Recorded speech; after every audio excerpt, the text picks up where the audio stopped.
अपना टाइम भी आएगा का आने वाला एपिसोड काफ़ी इंटरेस्टिंग होने वाला है। तो चलिए वीडियो को स्टार्ट करते हैं, लेकिन उससे पहले आपसे रिक्वेस्ट है, अगर आपने अभी तक हमारे चैनल को सब्सक्राइब नहीं किया है तो कर लीजिए, ताकि आने वाली सभी अपडेट्स आपको।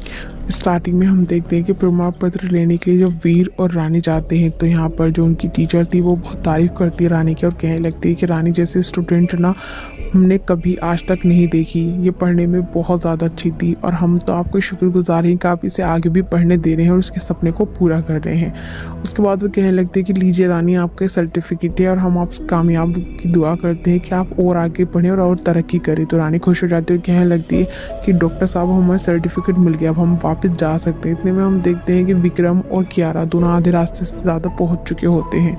यह विक्रम कहने लगता है कि यार कियारा, मैं थक गया हूँ, पूरी रात मैंने ड्राइविंग की है, मैं थोड़ा आराम करना चाहता हूँ। लेकिन यहाँ पर कियारा कहने लगती है ठीक है, अगर तुम्हें सोना है तो तुम सो, मैं ड्राइविंग करूँगी और मुझे आज ही वहाँ पहुँचना है।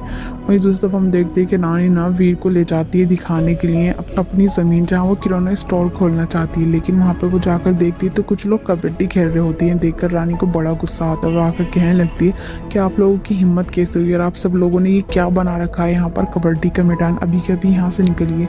लेकिन सब लोग ना रानी से बदतमीजी करने लगते और कहने लगते हैं कि तुम कौन होती हो हमें यहाँ से निकालने वाली। लेकिन तभी वीर आता है। वीर आकर कहने लगता है कि आप लोग ये बात आहिस्ता से और आराम से भी कर सकते हो, रानी से बदतमीजी क्यों कर रहे हो। लेकिन रानी कहने लगती है कि ये लोग ऐसे नहीं मानेंगे, इन्होंने यहाँ पर हमारी ज़मीन पर कब्जा कर रखा और कबड्डी का मैदान बना रखा, इन्हें तो मैं निकाल कर रहूँगी। लेकिन तभी वहाँ पर बड़ा आदमी आ जाता है जिसने इस ज़मीन पर कब्जा कर रखा था। वो रानी से कहने लगता है कि तुम्हारी औकात भी है ज़मीन पर कदम रखने की भी, ये ज़मीन पर अब मेरा कब्जा है, तुम इसे भूल जाओ।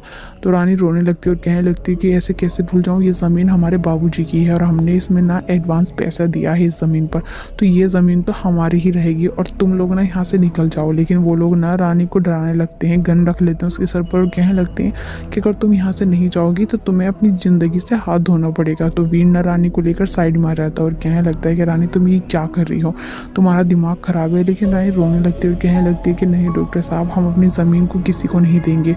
तो वीर कहने लगता है कि जितने की ज़मीन है हम इतनी कोई और ज़मीन ले लेंगे, तुम इतना परेशान क्यों हो रही हो और ओवर रिएक्ट क्यों कर रही हो।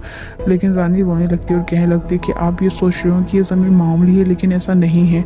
इस ज़मीन में ना हमारी माँ और बाबूजी के खून पसीना मिला हुआ है, इस मिट्टी को तो हम किसी को नहीं देंगे। और ये ज़मीन हम जब भी देखते हैं ना तो हमारी माँ हमें इस मिट्टी में नज़र आती है और हम वैसे भी इस मिट्टी में ही बड़े बड़े हुए हैं और इस मिट्टी में ही हम मर जाएंगे। आपको नहीं पता कि ये ज़मीन का टुकड़ा हमारे लिए कितना मायने रखता है। उसके बाद रानी ना कुहाड़ का उठा लेती है और उनसे कहने लगती है कि देखो मैं तुम लोगों का सामना करती हूँ, कैसे भगाती हूँ उन्हें। लेकिन तभी वीर सामने आ जाता है और कहने लगता है कि रानी तुम क्या कर रही हो, बहुत बड़ी मुसीबत हो जाएगी, हम पुलिस को लेकर आएंगे। लेकिन वहाँ पर ना तो पुलिस का जोर चल रहा था और ना ही गुंडों का, सब लोगों में भिड़ गए थे कि ये ज़मीन वो नहीं देंगे। अब यहाँ पर वीर कहने लगता है कि ये ज़मीन रानी की और आप इस पर कब्जा नहीं कर सकते। लेकिन प्यार की भाषा उन लोगों को समझ नहीं आ रहे थे। वो कह रहे थे कि अगर तुम्हें ये ज़मीन चाहिए तो एक कबड्डी का मैच रख लो। अब रानी कबड्डी का मैच कैसे करती, तभी ये बात सुनकर बिरजू भी वहाँ पर आ जाता है। वो आकर कहने लगता है कि रानी अब तू क्या करेगी और मुझे ही तेरी मदद करनी होगी। तो वीर कहने लगता है ये हमारा मैटर है और हम सुलझा लेंगे कुछ पैसे देकर। लेकिन बिरजू कहने लगता है कि हम भी किसी से कम नहीं है, हम इन्हें दिखा देंगे और कबड्डी में मुकाबला करेंगे और मुकाबला जीतेंगे भी। अब रानी कहने लगती है वीर से कि आपको इन सब में पढ़ने की कोई ज़रूरत नहीं है, ये ज़मीन हमारी है और ये सपना हमारा है और ये लड़ाई भी हमारी है और हम खुद ही जीत लेंगे, आप इसमें ना हो तो अच्छा रहेगा डॉक्टर साहब।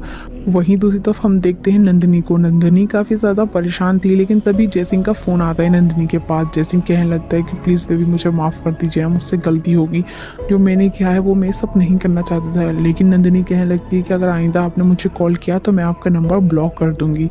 वहीं दूसरी तरफ हम देखते हैं कि वीर काफ़ी ज़्यादा सैड था। वो ये सोच रहा था कि वो रानी को इस हाल में ऐसे छोड़कर नहीं जा सकता। लेकिन तभी उसे आईने के अंदर ना रानी सा नज़र आने लगती हैं, जो कहने लगती हैं कि अगर तुमने इस बार मेरी बात नहीं मानी तो हम तुम्हें कभी माफ़ नहीं करेंगे, तुम्हें रानी को छोड़कर वहाँ से आना ही होगा, तुम्हें हमारी बात माननी होगी। उसके बाद अचानक से रानी सा उसे दिखनी बंद हो जाती है। अब वीर कन्फ्यूज़ हो जाता है कि वो क्या करे। लेकिन अब वीर ने सोच लिया था कि वो सिर्फ अपनी रानी सा की बात मानेगा, रानी सा के अलावा उसके लिए कोई भी इस दुनिया में इम्पोर्टेंट नहीं है। उसके बाद वीर काफ़ी ज़्यादा सोचता है और ये भी सोचता है कि रानी को भी वो इस तरह इस हाल में अकेला छोड़कर नहीं जा सकता। लेकिन इतने हम देखते हैं कि नंदिनी को किसी ने किडनैप कर लिया होता है।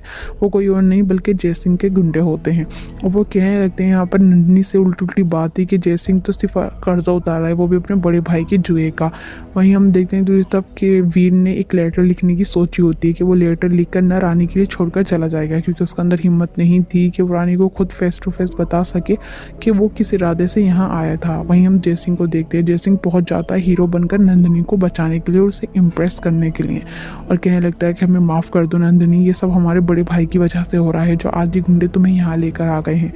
वही हम देखते हैं कि सुबह हो जाती है, वीर उठ जाता है। जब वीर उठ कर देखता है तो उसको कहीं भी ना रानी नज़र नहीं आती। वो फ़ौरन अंदर जाता है और सोचने लगता है कि अब रानी नहीं है और यही मौका है, हम यहाँ से जा सकते हैं। वहीं दूसरी तरफ हम देखते हैं कि रानी ना कबड्डी के मैदान में पहुंच जाती है। अब यहाँ पर उसके पास टीम तो थी लेकिन टीम का एक मेंबर कम था। रानी बहुत ज़्यादा परेशान थी क्योंकि उसकी टीम के जितने भी मेंबर थे वो थोड़ा वीक थे। और दूसरी तरफ देखते हैं कि वीर जाने की तैयारी कर रहा है कि वो लेटर भी छोड़ चुका है रानी के लिए कि रानी खुद पढ़ेगी। लेकिन इतने में विक्रम और क्यारा वहाँ पहुँच जाते हैं। क्यारा ना फ़ौरन वीर को देखकर उसे गले लगा लेती है, लेकिन विक्रम कहने लगता है कि ये शहर नहीं गाँव है, तुम इस तरह भाई को गले नहीं लगा सकती। अब आगे क्या होगा कैसे होगा